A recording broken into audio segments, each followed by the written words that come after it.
For 119 days, the M1A3 tank sat dead in the middle of Fort Lawson like a cursed steel monster. The military had burned through $2 million, brought in 50 engineers, and replaced 3 control systems, yet the machine refused to move.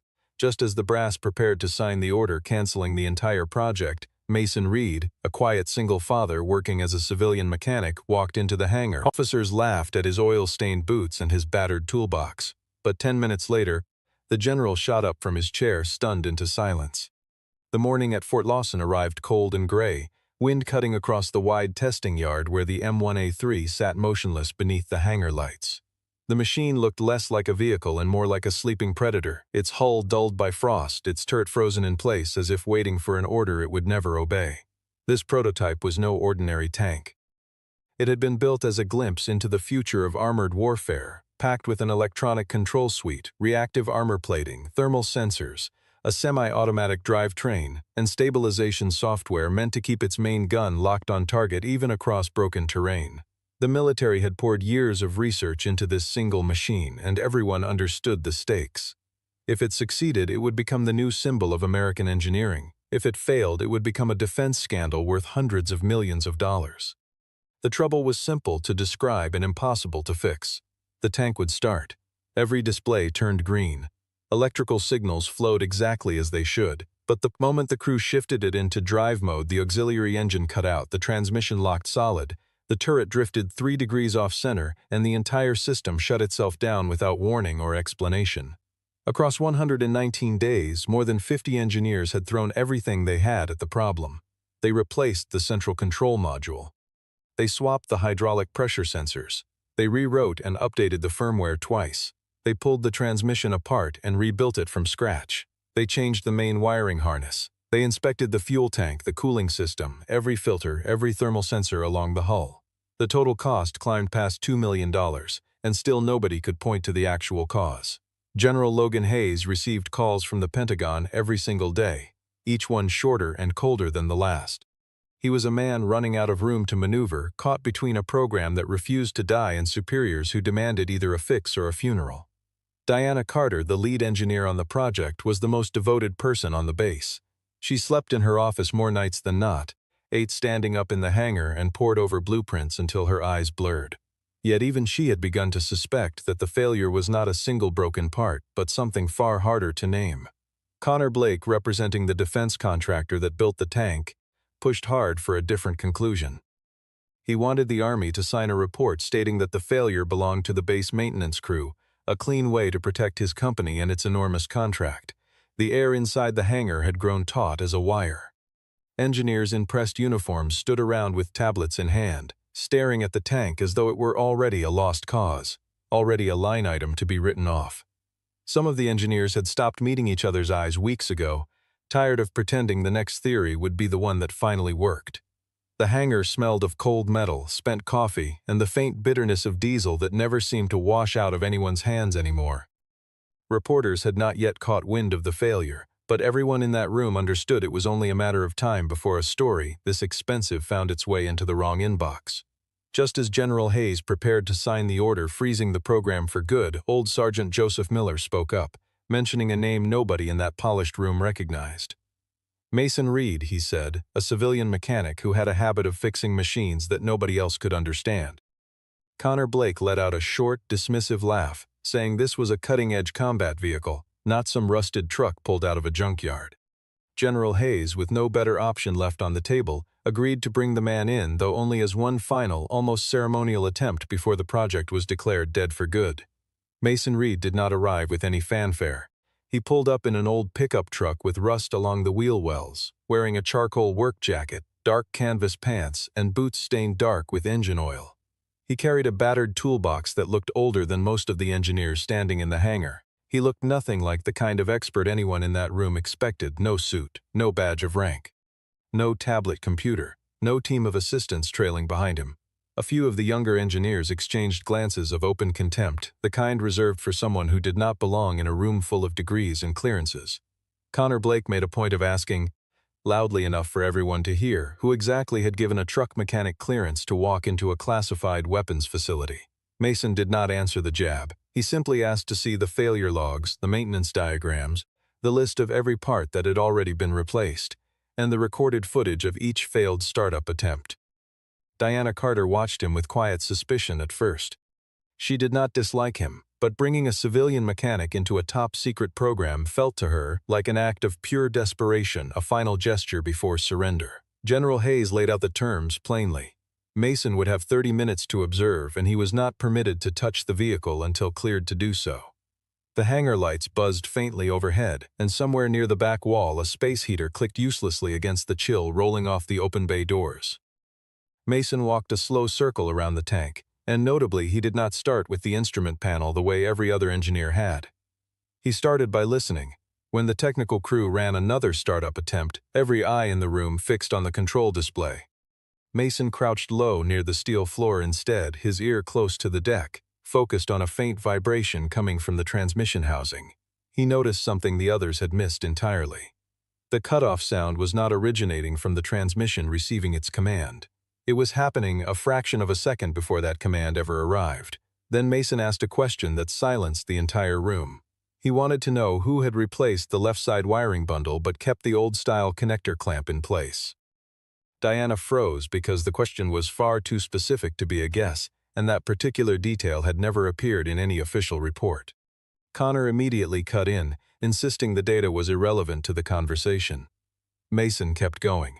He asked about the first 3 failed tests, the ones recorded before the central control module was ever swapped out, wanting to know if that original failure matched the pattern they were seeing now. Aiden Brooks, the youngest engineer on the team, dug back through the archived footage and discovered something striking. The original failure looked nothing like the current one. This meant that somewhere during the long chain of repairs, someone had either made the underlying problem worse, or had deliberately steered the investigation in the wrong direction. Mason remained calm through all of it. He told the room that the tank had not died from one massive failure. It had died from a stack of smaller failures arranged in a way that resembled a single catastrophic one. Connor laughed loudly at that, calling it nothing more than a mechanic's guesswork. Mason did not raise his voice.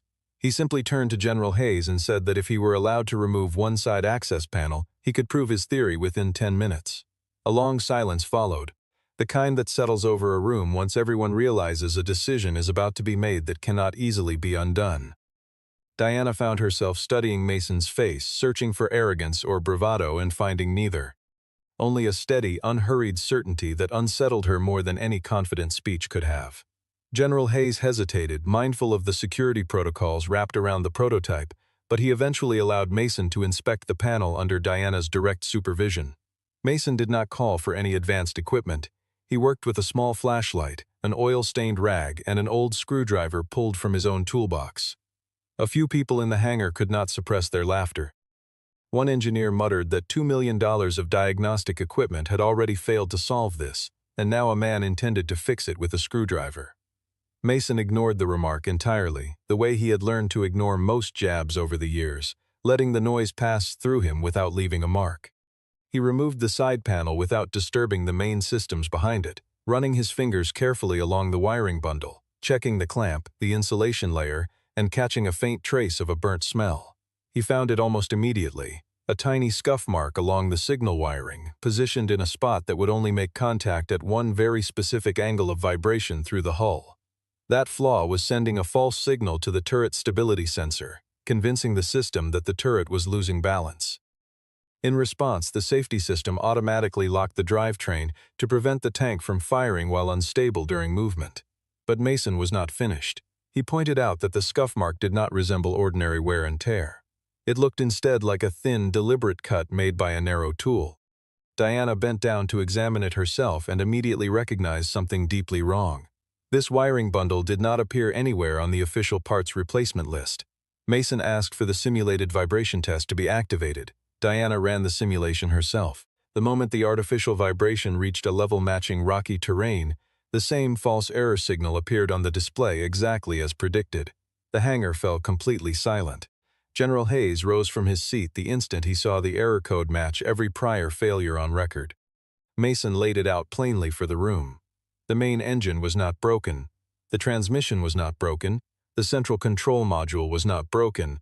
The actual failure was a false signal tricking the protective system into shutting itself down for no real reason. Connor Blake's face drained of color, though he still tried to argue that this was merely a secondary issue.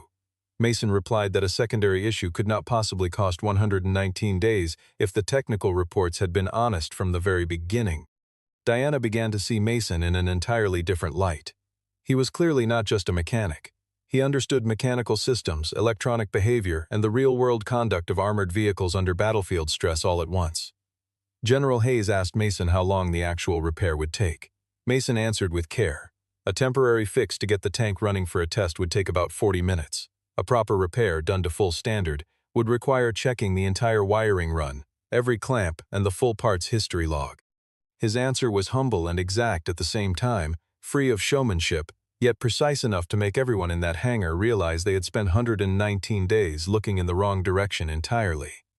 Joseph Miller, standing near the back wall, allowed himself the smallest of smiles, the kind a man wears when a long-held suspicion is finally proven right. He had vouched for Mason on instinct alone, and watching the room reorganize itself around a man it had mocked only minutes earlier felt, to him, like a small and quiet justice. While Mason worked on the temporary repair to the signal wiring, Diana quietly pulled up his personnel file. On paper, it looked unremarkable. Mason Reed, civilian contract mechanic, previous work at vehicle restoration shops handling old military equipment, certified in diesel maintenance and hydraulic systems. But Diana noticed a gap of 7 years sitting in the middle of his work history. No listed company, no listed unit, no description of duties at all, just a blank stretch where a career should have been. Joseph Miller leaned in and quietly told Diana that Mason had once been called to places nobody liked to name out loud. He had fixed equipment in the middle of deserts, in the middle of active conflict zones, under pressure where lives hung on whether a machine started or not. Mason had once served as a field technician attached to a specialized support unit, the kind tasked with keeping armored vehicles running in places where replacement parts simply did not exist. He had walked away from that life after an incident he rarely spoke about, choosing instead a quiet existence built around raising his daughter. There were nights, Joseph said carefully, when Mason still woke before dawn out of old habit, listening for sounds that were no longer there. The details about his family stayed deliberately thin. He had a daughter named Grace. He once took a short call from her babysitter in the middle of a shift. He told the caller softly that he would be home a little late, but that everything was fine. No child ever appeared directly in any scene. Being a single father meant Mason always needed steady, dependable work, yet he was constantly underestimated because he carried no impressive degree, no polished title to wave around. Diana began to understand why he never reacted to the mockery aimed his way. He had long since grown used to being measured by his appearance rather than his ability, and he had stopped needing to prove himself with words. Meanwhile, Connor Blake made a quiet phone call of his own, ordering someone on his end to retrieve every old inspections record before the Army could dig any deeper. Connor was afraid, because if Mason kept pulling at threads, his company's massive contract would collapse entirely. Mason finished the temporary repair without any announcement of victory. He simply asked everyone to stand clear of the tank, because if his analysis was correct, the machine was about to move under its own power for the first time in 119 days. Diana took her position at the control station. General Hayes stood behind the protective glass. Connor stared fixedly ahead, sweat beginning to form along his hairline. The engine roared to life. For the first time in nearly 4 months, the M1A3 rolled forward, clearing the painted red line on the hangar floor. The entire hangar erupted in stunned celebration, voices overlapping, someone clapping Joseph on the shoulder, a young technician laughing in pure disbelief. But the joy lasted only a few seconds. Mason caught a second sound rising from deep inside the hull, heavier and far more dangerous than the first. He raised his hand immediately, signaling everyone to stop. Everyone assumed Mason had already finished the job, but Mason insisted the tank had only just escaped its first trap. He had heard a shift in load coming from the turret stabilization cluster, and warned that if the test continued at higher speed, the system might lock the main gun into the wrong position or damage the entire turret ring. Connor, irritated, accused Mason of dragging the process out simply to look important. Mason calmly asked for the stabilization cluster's seal tag to be checked. Diana inspected it and discovered the tag had clearly been peeled back and reapplied at some point. This detail mattered a great deal because the stabilization cluster was a component supplied directly by Connor's company, and it was supposed to remain sealed before delivery to the Army. Mason pointed to 3 specific signs drawn from years of hands-on experience. The lubricant inside was the wrong shade compared to the standard specification. One bolt showed a crooked, uneven torque mark. The serial code stamped on the housing did not fully match the code listed in the official documentation. Diana cross-checked the records and discovered that this exact component belonged to a test batch that had already been rejected for overheating. Connor tried to seize the documents back, but General Hayes ordered every file locked down immediately. What had started as a simple repair effort suddenly turned into a suspicion of outright defense fraud. Mason laid out the logic without raising his voice. If the tank failed publicly, the contractor could blame the Army for mishandling it. If the Army signed off on canceling the program, they would be forced to purchase an entirely new upgrade package from that very same company. The $2 million already spent on repairs was nothing compared to the value of the contract waiting behind door number 2. Diana felt sick realizing how thoroughly she had been used. For 119 days she had worked herself to exhaustion, basing every decision on data that had been quietly twisted from the start. She thought of every sleepless night spent hunched over blueprints that had never told her the full truth, and the realization settled in her stomach like a stone. General Hayes asked Mason to help inspect the entire system before an emergency hearing with Army inspectors scheduled for the following morning. Mason initially refused, saying he had no real authority here and had no wish to be dragged into a political fight that was not his to fight. Diana told him plainly that if he walked away now, they might never be able to prove any of it. Mason looked at the tank, then at the buried documents spread across the table. He thought of the soldiers who might one day have to operate a flawed machine like this one out on an actual battlefield. He agreed to stay, but set one condition. Every discovery from this point forward had to be filmed, sealed, and sent directly to General Hayes, bypassing Connor entirely. General Hayes agreed without hesitation. The long investigation began that night. Mason, Diana, Joseph, and Aiden became the only small group still working inside the hangar. Outside, sleet fell steadily against the metal roof. Inside, they pulled back panel after panel, checking every wire run, every hydraulic line, every update log line by line. Near the end of that stretch, Mason uncovered something that sent a chill through the entire group. This tank had not simply malfunctioned by accident. It had been fitted deliberately with a failure mechanism that only triggered under very specific conditions. Outside, the sleet had turned to a thin, steady snow, and for a long moment nobody in that hangar spoke at all. Mason discovered that the conditional failure mechanism only activated when 3 factors occurred together at the same time. The hull had to vibrate at a level matching real combat terrain. The turret had to rotate past a certain angle. The drivetrain had to shift into a heavy load state simultaneously. When all 3 conditions lined up, the tank would lock itself solid, yet the recorded data would log the event as an ordinary operator error rather than a genuine mechanical defect. This meant the flaw rarely appeared during a calm laboratory test. Out on a real battlefield, though, it could easily trap an entire crew inside a dead machine. Diana's voice shook as she understood the full weight of it. If this prototype had been approved as it stood, soldiers could die because of a flaw that had been deliberately hidden from view. She pressed a hand against the cold steel hull as if to steady herself, picturing a crew somewhere overseas trusting this very machine with their lives. Aiden checked the software logs and found that large sections of data had been deleted outright. Joseph dug through an old paper printout buried in the maintenance archive, revealing that a technician had once flagged a batch of overheating components, a warning that had never reached Diana's desk. Connor showed up in the middle of the night with 2 security contractors, demanding that everyone stop immediately, claiming a violation of contractor confidentiality terms. General Hayes arrived just as quickly, standing directly against Connor, ordering military security to secure the hangar without delay. Connor shifted his attack toward Mason personally, insisting that an unlicensed mechanic had no business touching a classified prototype and could be contaminating the evidence with every move he made. Mason did not argue back. He simply laid out in plain view of everyone present a severed wire, a mismatched component, and a printed log showing the simulated false failure. Diana stepped forward to defend Mason without hesitation. This marked the turning point in their relationship. Where she had once doubted him on sight, she now openly admitted that Mason was the only person in the entire investigation who had correctly understood the true nature of the problem from the start. Connor threatened Diana's career, warning that she would face a lawsuit if she kept slandering the contractor.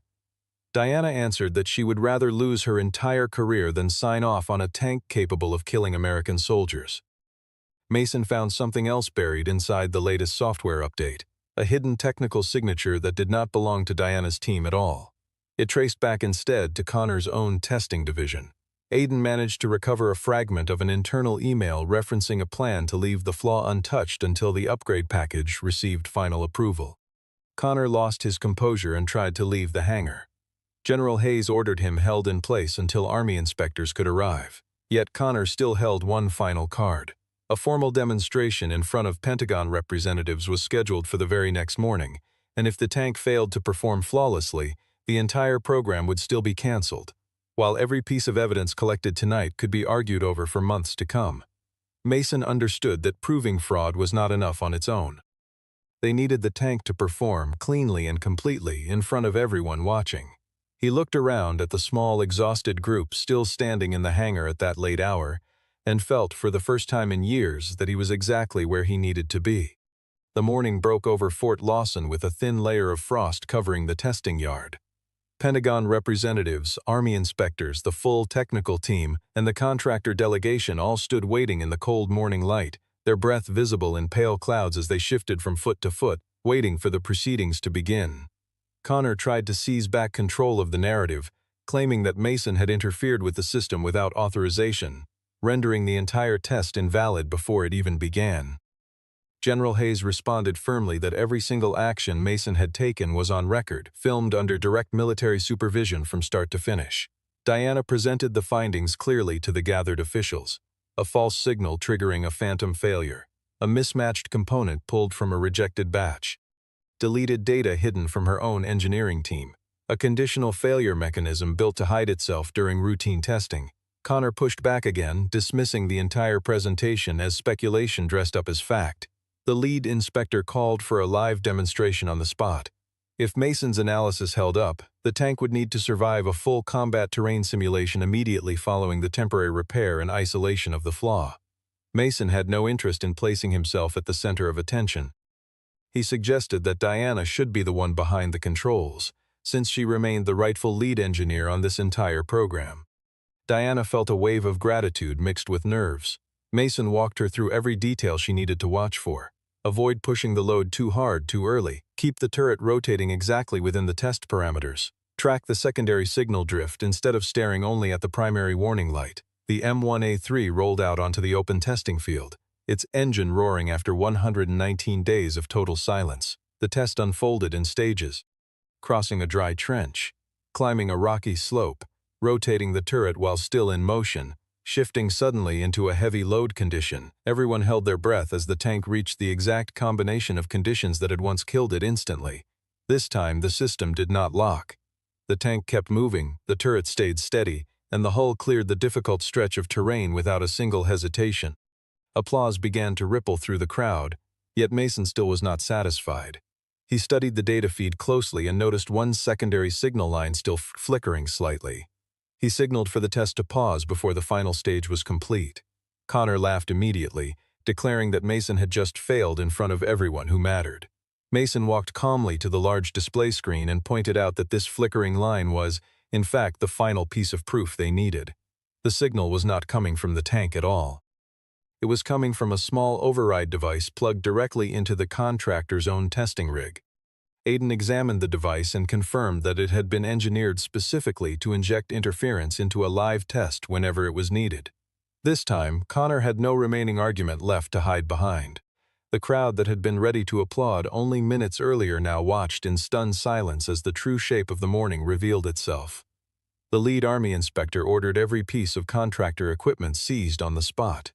Connor tried to claim he had only followed instructions from higher up, but General Hayes ordered him to stay silent until military council arrived.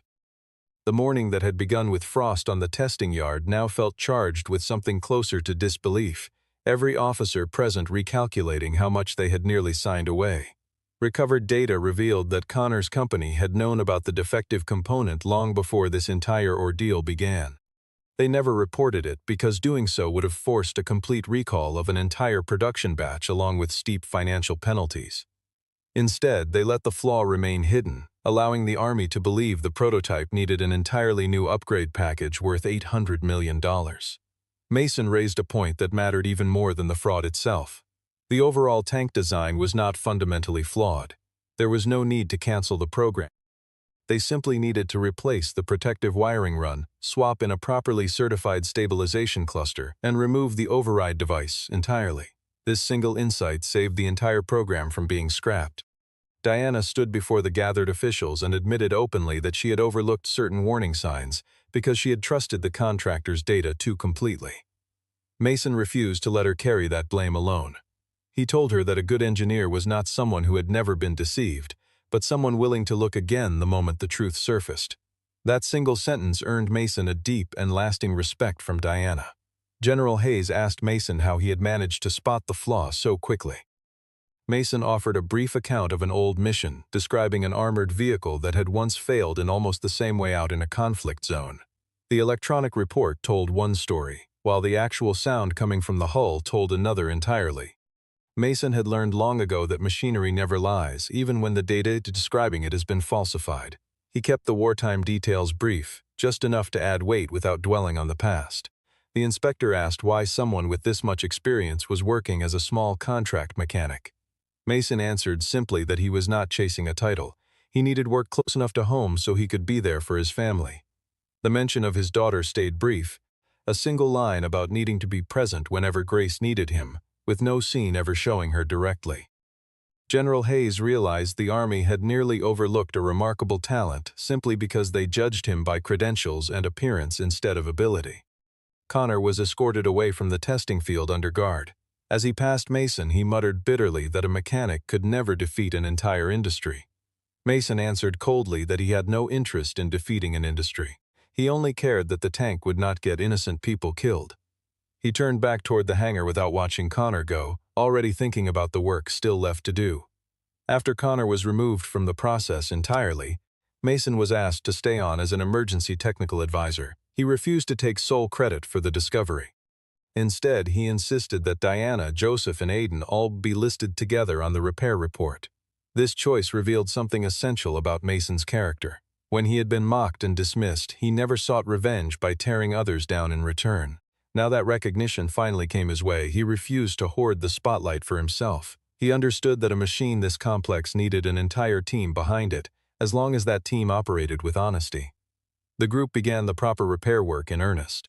They replaced the entire damaged section of signal wiring. They installed a new vibration protection housing. They swapped out the mismatched stabilization cluster for a properly certified unit. They restored the original software, free of any hidden interference. They added a cross-check warning system designed specifically to catch any future false signal before it could cause harm. They documented every single step so that other units across the Army could review and verify the same process. Hour after hour, the hangar filled with the steady rhythm of real work, wrenches turning, cables being traced, small victories logged one after another.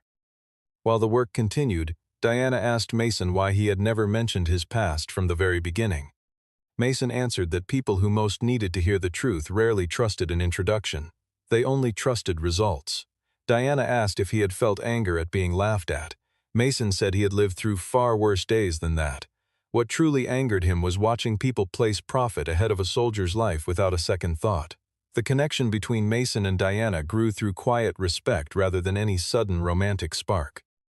There was no rush toward anything more than mutual trust, only a steady warmth building between two people who had each been tested and had each chosen honesty over convenience. Joseph told Aiden privately that Mason represented a kind of person the Army used to have plenty of, the kind too often forgotten once paperwork started to matter more than reality on the ground. After many long hours of careful work, the M1A3 stood ready for its final test. General Hayes received word from his superiors that this final demonstration would be transmitted live to the full Defense Evaluation Board. If it failed, the entire program would end for good. If it succeeded, Fort Lawson would be cleared of wrongdoing, Diana would keep her career intact, and Mason would finally receive the recognition his work deserved. The pressure returned, heavier than ever before. Mason stood alone in front of the tank for a few quiet seconds, resting his palm against the cold steel hull as though listening one final time. He told Diana softly that the machine no longer had any reason left to lie. The final test took place on the large proving ground, surrounded by Army representatives, inspectors, and engineers, with every reading streamed live back to the evaluation board. Diana coordinated the technical side of the operation while Mason stood beside the data terminal, refusing any seat of honor offered to him. General Hayes asked Mason to stand at the front for the cameras, but Mason declined, saying the tank itself was the only thing that needed to be seen today. The test was structured across 4 stages. A cold start movement across complex terrain. Turret rotation while climbing a slope. A simulated combat scenario combining heavy load with deliberate signal interference. The first stage passed cleanly. The second stage passed just as smoothly. The third stage brought real tension, since this had once been the exact point of total failure. The tank shook violently, the turret rotated, warning lights flickered across the display, yet nothing locked shut. The fourth stage proved hardest of all, since the testing system intentionally generated strong interference to see whether the tank could be fooled the same way it had been before. For a few tense seconds, a yellow warning flashed across the main screen. The crowd held its breath collectively. Mason recognized immediately that this was not a failure at all, but the new cross-check warning system functioning exactly as intended. He told Diana to continue the established procedure without deviation. Diana trusted him completely and refused to halt the test. The tank cleared the final stretch, its main gun stable, its engine steady, its drivetrain holding firm without a single lockup. The proving ground fell silent for one long beat before erupting into applause. General Hayes removed his cap, looking at Mason with genuine, unguarded respect. The evaluation board confirmed that the prototype did not need to be canceled after all. The program was saved, though the entire contractor agreement would now face a full renewed investigation. Diana walked over to Mason and told him he had saved far more than a single tank. He had saved the integrity of an entire team, and very likely the lives of future crews who would one day operate this machine in the field. Mason simply replied that he had only fixed what was broken. General Hayes publicly offered Mason a new role, lead field advisor for armored vehicle testing across the entire program. Mason hesitated, uneasy about being pulled into a world shaped by politics and power struggles. General Hayes explained that the position would let him work right there at Fort Lawson with a flexible schedule, fair pay, and most importantly, the authority to halt any test the moment he detected real danger. Mason looked at the tank, then at Diana, then at Joseph standing nearby. He understood this was not only an opportunity for himself, but a way to prevent future mistakes just like this one from ever happening again. He accepted the offer on one condition. Field reports from mechanics on the ground would carry equal weight alongside laboratory reports from the engineering office. General Hayes shook his hand in front of the entire gathered base, sealing the agreement without hesitation, while behind them the tank sat quietly in the afternoon light, finally at rest after 119 long days. A few weeks later, the full investigation report was released within internal Army channels. Connor's company lost the contract entirely, several of its leaders were placed under formal investigation, and the entire contractor inspection process was overhauled from the ground up. Diana stayed on as lead engineer, but now she built a far more transparent testing system, one that gave equal voice to field mechanics and operational technicians rather than relying solely on laboratory reports handed down from above. She often thought back to the night in the hangar, snow falling outside, and how close they had come to signing off on a lie. Aiden learned a lesson that would stay with him for the rest of his career, that engineering did not live only inside computer models, but also in sound, in the smell of oil, in vibration, and in the hard-earned instincts of people who had repaired machines under real pressure. Joseph felt a quiet pride knowing he was the one who had called Mason in, though he reminded everyone that Mason had earned his own place through pure skill and nothing else. Mason did not become a loud or famous figure. He still drove his old pickup truck.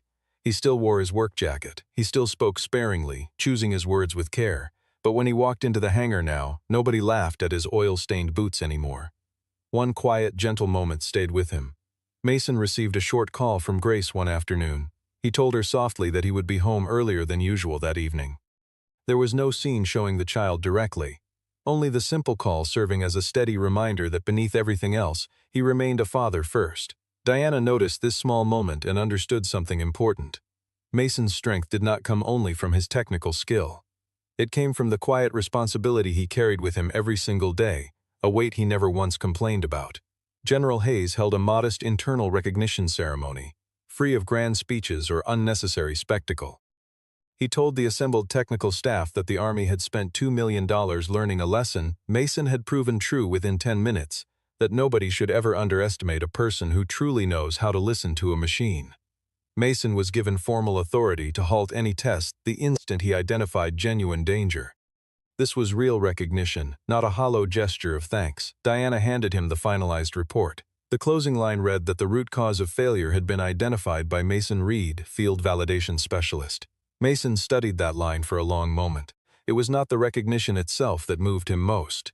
It was the simple fact that after so many quiet years, his work was finally being called by its rightful name. The closing scene returned to the open proving ground, where the M1A3 rolled steadily across open terrain, strong and certain.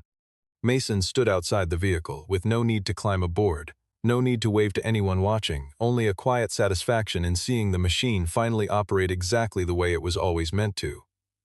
Diana stood beside him and admitted that on the very first day she had assumed he was nothing more than a last resort.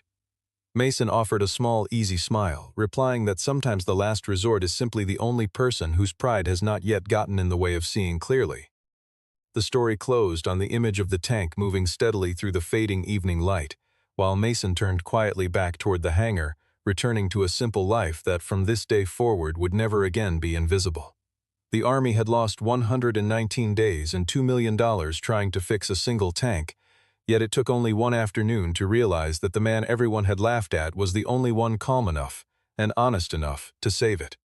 Stay with this story to the end, because the secret hidden deep inside this tank will change Mason's fate forever.